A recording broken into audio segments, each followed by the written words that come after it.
What's going on, folks? This is Underdog Hockey Pod, and welcome to our first episode of NHL Goalie Talk. In this mini-series, we'll be discussing and analyzing every NHL team's current goaltending situation. Yea or nay? We simply encourage you to chirp away in the comment section.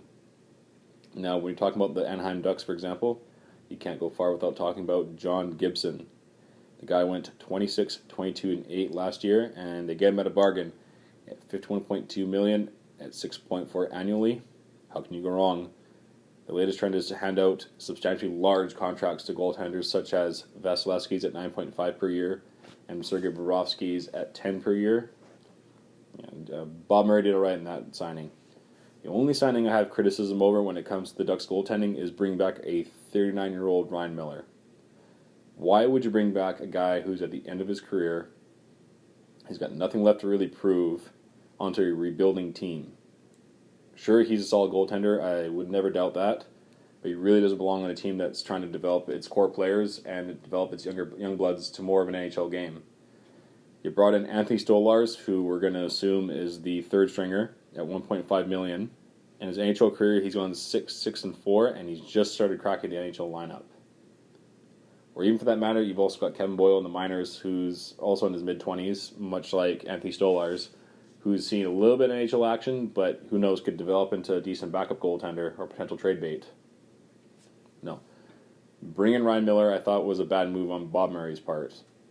Miller, again, solid goaltender, lots of respect for him. He's been very fun to watch over the years, but he's definitely at the end of his rope.